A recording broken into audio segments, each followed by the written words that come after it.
gars yi na ngeen def. sant yàlla. donc tey dañu ñëwoon seet si leen ak li ngeen fi jot a créé tey donc ñu bëggoon rek ngeen def présentation bien avant lépp di xew ah. Bonjour, assalamu alaikum. Je me nomme Cheikh Ndiaye, je suis le coordinateur de ce mouvement, le Cercle des étudiants ambitieux et ressortissants de Khombole. Je suis le représentant de Khombole.net. Je suis avec Omar Thiam, le chargé de la communication de ce mouvement. Donc, qu'est-ce qui vous a poussé à créer ce mouvement? Mouvement, oui. Ce qui nous pousse à créer ce mouvement, on a vu qu'à Khombole, les jeunes sont marginalisés, presque, on peut dire, dans le cadre des effets de la cité. Au niveau de Khombole, les jeunes, nous devons voir que les jeunes impliqués dans le développement. Nous devons voir que les jeunes, parfois, nous devons les jeunes, par exemple, parfois, dans le cadre de l'indiscipline et tout ça. Aussi, Khombole, on a des jeunes, nous devons porter le flambeau.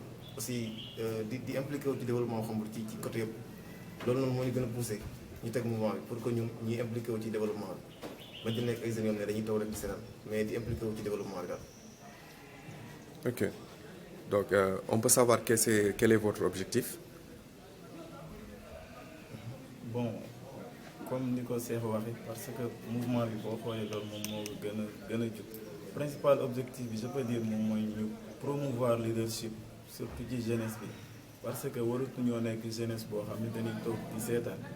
Car dans ce pays-là, bu ñu waxee pays bi dafa am plus de 75% de jeunesse donc jeunes yi dañu war a sentir seen bopp ci instance de décision yi ndax tout ce qui se fait pour les jeunes alors que sans les jeunes alors ça se fait contre les jeunes donc objectif bi moom mooy ñi nga xam ne ñoom ñoo war a ñëw war a yor suñu dëkk bi ñu leen di bàyyiloo xel ni leen jeunesse bi dañu war a bokk ci ñi décider pour waa dëkk bi parce que ñoom ñooy avenir u dëkk bi su ko defee tamit ñun ñu jàppale suñu bopp mooy ñun ñu dimbalante suñu bopp dimbali tamit suñu rakk yi nga xam ne ñoom ñoo nekk ci moyenne primaire moyenne secondaire ak ñun suñu étudiants yëpp ñun ñu ànd pour jàppalante doolelante ku nekk li nga tenee sa bopp nga daal di koy def parce que mouvement bi mettre na lépp sur papier sur le plan pédagogique moom muy sur le plan pédagogique ak yooyu noonu yëpp daanaka wax nañ ci ba incha allah lépp et de même sax sur le plan social ça veut dire que économique aussi ça veut dire que fu ñu ci toll rek dinañ def le tout ba ñëpp jeunesse bi yëpp sentir seen bopp ci Khombole sentir seen bopp ci gestion Khombole parce que nekkul Khombole kese moom mooy objectif bi mais olof dafa naan bay ci saw tànk donc dañuy déparé Khombole ba pare ñu doog a viser leneen nag parce que bu ñu waxee ambitieux rek il y a beaucoup de choses qui courent derrière quoi je pense que loolu. waaw parce que d'ailleurs am na bon comme ni mu bokkee ci définition bi quoi mais pourquoi cercle des étudiants ambitieux et ressortissants alors qu'il y a des amicales en place au niveau local. loolu li ko waral mooy.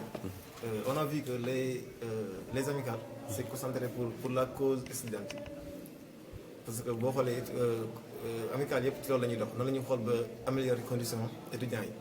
mais nag ñun dañoo bëgg non seulement bëgg nañ di s'entraider entre nous les étudiants mais aussi bëgg nañ tamit di impliquer ci suñu local maanaam retour à notre localité loolu lañ bëgg di teg ay actes yoo xam ne ñun dañuy xam ne que lii nii jeunesse bi ñoom ñoo koy def ci loolu la ñuy dox moo tax ñu teg loolu mais nag.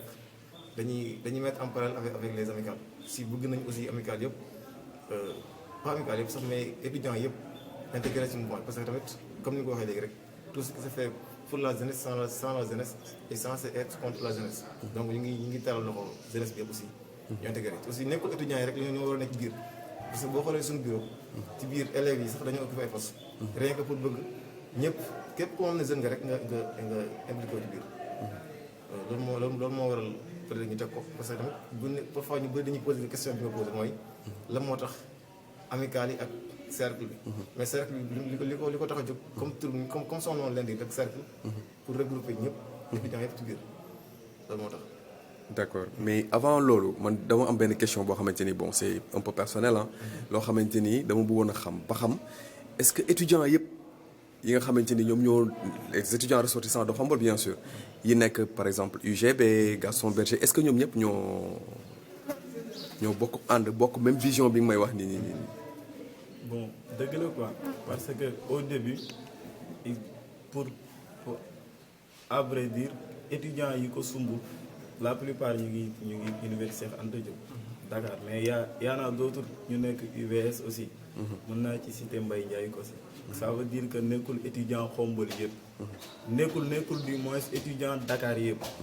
doonu nekkul étudiant Dakar yi kese. début bi foofu lañ ko tàmbalee. mais instant bi ci phase de massification ci lañ toll. donc dañuy woo étudiant yëpp yi nga xam ni Khombole lañ jànge ak ñi dëkk Khombole ñi amee bac Khombole yëpp ñoom ñu def benn groupement. pour ñu mën au moins ñu xeexal suñu localité. donc ça concerne tous les étudiants nekkul ni étudiant benn ville étudiant yëpp la. yi dëkk Khombole wala jànge Khombole amee fi bac te bëgg développement Khombole. mais loolu du indi benn problème. pour ajouter ci loolu.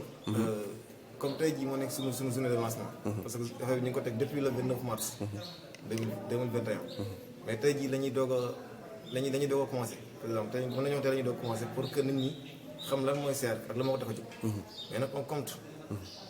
réunir tous les étudiants. Actuellement on est en train de faire la massification. te aussi journée bi aussi bokk na ci li nga xam ni da koy lancé. moo taxoon sax ñu bëgg ñëpp jàpp si parce que li tax ñu woo aussi Khombole Net aussi. loolu moo gën a tax pour que ñoom tamit ñu génn suñu image. pour que ñëpp aussi xam li tax ñu teg ko. teguñu ko pour ñun rek mais dañ ko teg pour ñëpp. képp comme ne ressortissant Khombole nga aussi. nekk jeune da nga war a nekk comme ne da nga war a jël sa responsabilité. dina nekk jeune boobu ne tamit da ngay toog nii rek di seetlu mais bokk ci instance de décision yi. c'est pour loolu il faut ñun ñëpp ñu àndandoo doon benn bokk ndey bokk bay daal. effectivement di ma xaw a déggee tuuti dina ma pousser ci benn question da ngeen am benn leader politique vous soutenez quelqu'un ou bien à Khombole ou bien. bon loolu nag di leen ci sawar a tontu trop soutenir benn leader politique. mouvement bi soutenirul benn leader politique. parce que ñun li gën a am solo moom mooy ñun commune bi dañuy xeexal. te xeexal commune bi mooy xeexal suñu bopp. donc ku nekk am nga droit am appartenance bu la neex. ku nekk faral fu la neex. ñun li ñu soxla mooy ñun ñëpp ñu daje ci digg kër gi. au moins ñu mën a defar digg kër gi. waaye bu ngoon jotee ku nekk mën ngaa dem dugg sa néeg mooy sa parti politique. waaye bu bëccëg jotee ba ñu war a bale ëtt bi rek. ñun ñëpp ñu ñëw ànd bokk Khombole baleendoo ëtt bi mu set. macha allah loolu rek moom mooy kii. ça c'est très important loolu dina leen permettre déjà yéen sama xalaat homme politique yi ñoom ñoo leen di soxla en réalité mais yéen soxlawu leen homme politique. d'accord. mais waaw ci côté boobu. fi leen soxla mooy. ñoom maanaam sans ñoom tamit duñu dem. parce que ñoom soxla na seen app. parce que ñun suñu app parce que ñun on n'a pas les fonds et les moyens aussi. mais avec leur app. bu fekkee ne ñoom Khombole rek moo leen tax a jóg. leen tax leen jóg. ñun ñu ngi leen tendre la main pour que ñoom tamit. exactement ñu nekk suñuy ay partenaires. voilà léegi d'ailleurs sax. voilà loolu foo ma souligner ko tamit. d'ailleurs Magay Boy sax de seeti woon nañ ko. moom tamit dafa ñoo joxoon avalam kën yi. par exemple pour soutenir le mouvement. mais nag dans le cadre Khombole rek tax koo jóg. aussi journée bi aussi tamit dinañ si wax mooy que ni dañ ko parrainé woon Abdoulaye Tine aussi loolu tamit dañ koy souligner parce que bëgguñu tamit nit ñi ne pour opinion bi ñu nekk booy tamit dañoo teg mouvement bi pour di je ne sais pas comme ni ko gars yi di waxee rek. mais dañ koo teg pour Khombole rek képp koo xam ne Khombole moo tax a jóg. waaw ñu ngi lay dalal seen wax ci côté boobu. mais est-ce que tous les leaders politiques gis nañ ci seen bopp. ak bien sûr parce que pour souligner rek mouvement bi journée bi dem nañ ci ñëpp. ñoom ñëpp dem nañ ci. dem nañ ci ñoom non seulement jox leen carte invitation. mais joxaale leen suñu feuille de route. parce que lépp dañ koo bind noir sur blanc. lépp ñu ñëw jébbal leen ko. am na ñoo xam ni dem nañ fa fekk ñu leen fa. mais jox nañ ko seen ay waa kër. ñu jox leen ko am ñoo xam sax dañ leen a dem ba fekk leen fi ñu doon meeting dem fekk leen fa jox leen ko. mën naa ci lim monsieur le maire Lamine Gueye dem nañ ñoom ñëpp.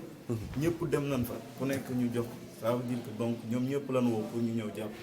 woowuñu leen sax pour ñu gën a part mais dañ leen a woo pour ñu nekk membre ñun loolu lañ bëgg ñu ñëw jënd carte de membre bokk ci. d'accord mais li ngeen wax nii est-ce que xam ngeen ni affaire bu difficile la. te franchement damay gis ni est-ce que amul ñenn ñoo xamante ni ñu ngi leen di jéem a mettre les bâtons sur les roues amul. franchement moom gars yi ñi seet ñëpp. dañoo rafetlu initiative bi. même si nag ku nekk bëgg nga ko la jàppale. dëgg la te aussi tamit képp kuy jàppale nit ki tamit bëgg nga tamit gis sa bopp. loolu moom dëgg la. mais ñun moom. franchement nekkul moo xam ne day dem tafu ci kenn mais day nekk pour Khombole kese. ok amul kenn ku leen di jéem a pax ak affaire yooyu noonu quoi. non non non. d'accord da ngeen am ay projets yoo xamante ni dans le futur pour. Oui, on a beaucoup de projets. Effectivement. On a un feuille de route. Comme il a dit tout à l'heure, on a une feuille de route boo xam ne dañ ko teg. Pour maanaam activité dañ ko teg benn fa benn. On peut dire que on est sur le début du commencement. des na ay activités yu bëri mais voilà dinañ ko kii ci kanam. dinañ ko officialiser ci kanam. donc amul yenn yu ñu ci mën a citer pour suñu internautes yi ñoom tamit am ay aperçus au moins ñoom bu fekkee ni mën nañ ñëw gën si jàpp parce que tamit voilà comme pour xombol la. te lii tamit yëfu xombol la. bon jàpp nañ ni dina leen li naan cin bu naree neex su baxee xëy. donc benn aperçu bu ndaw rek su fekkee mën na nekk. bon mën nañ leen wax ni ren ñu ngi waajal ay journée yu bari. mais mën nañ ci wax ni dinañ am journée de l'environnement incha allah. ça sera pour xombal gi yëpp. journée de l'environnement boo xam xombal yëpp la prévoir nañ ci lu bari. te aussi élection locale yi di ñëw am na luñ ciy préparé. te bëgg nañ sax yéen ñi xombal.net yéen xam naa ni di ngeen war a bokk ci partenaire parce que li ñuy sumb ci élection yi bu sottee incha allah dina nekk loo xam ne premier lay nekk waxuma xombal mais au niveau national premier lay nekk moo am te xombal moom moo war a joxe exemple boobu moom. waaw loolu yàkkamti nañ ko. loolu dina ñëw dinañ ci gën a waxtaan incha allah. loolu yàkkamti nañ ko donc durant toutes les vacances en ce moment da ngeen di ñëw pour accompagner les élèves et les étudiants. bien sûr Oui, on a des programmes. Aussi, pour la zone de l'environnement, on a mis en place un programme qu'on nomme Khombol Zéro Déchet. Cette activité, on veut que toutes les autorités nous épaulent quoi. Parce que bëgg nañ tamit loolu mu dem. d'accord Khombol Zéro Déchet lañ koy tuddee xam naa peut-être mooy nekk deuxième activité bi ci lañ koy lancé Khombol Zéro Déchet. d'accord bëgg nañ teg ay poubelles ci koñ yëpp. seet si aussi benn lieu mais au moins dinañ ko mën a aménager. pour di fa def ay mbay ak yoonam. parce que xam nga mënoo développement sans nga am set. set mooy li nga xam ne mooy njëkk ci développement mënu laa jàpp. donc boobu noonu bëgg nañ tamit voilà autorités yi jàpp si loolu noonu daal mu réussir ak jàmm. ok lii nag on peut pas faire cette ITV sans pour autant parler de la Covid. ak ni mu demee jamono bii nii ñëpp di dégg ku ci nekk di wax kaay ni mu bëree affaire yooyu noonu troisième vague par-ci par-là variant Delta par-ci par-là donc quel message lancez-vous aux jeunes.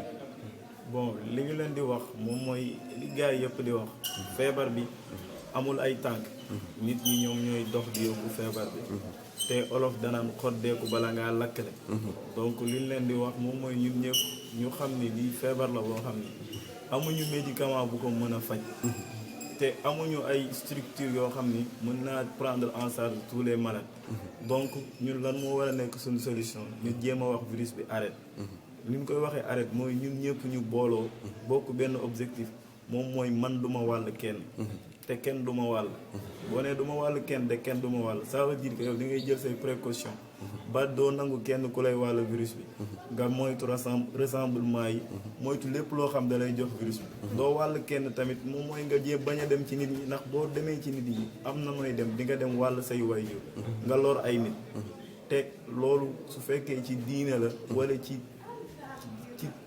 wàllum social loolu lépp dañ koo war a moytu moom mooy lor sa dëkkandoo donc ñëpp nañu fagaru moytu corona bi te déglu kilifa yi ak sunu médecins yi li ñuy wax ndax instant bi médecins yi ñoom rek lañu war a jox ay nopp pour mën a mucc ci feebar bi di Covid bi yàlla dindi ko ci incha allah. mais cercle bi am na loo xamante ni prévoir na ko pour def ko si fànn woowu. waaw incha allah on va voir ñu ngi ci dox ñu ngi ci incha allah. incha allah rabbi ñu ngi leen di sant di leen gërëm. bon di leen jaajëfal te di leen wax bonne chance. jërë ngeen jëf. merci beaucoup.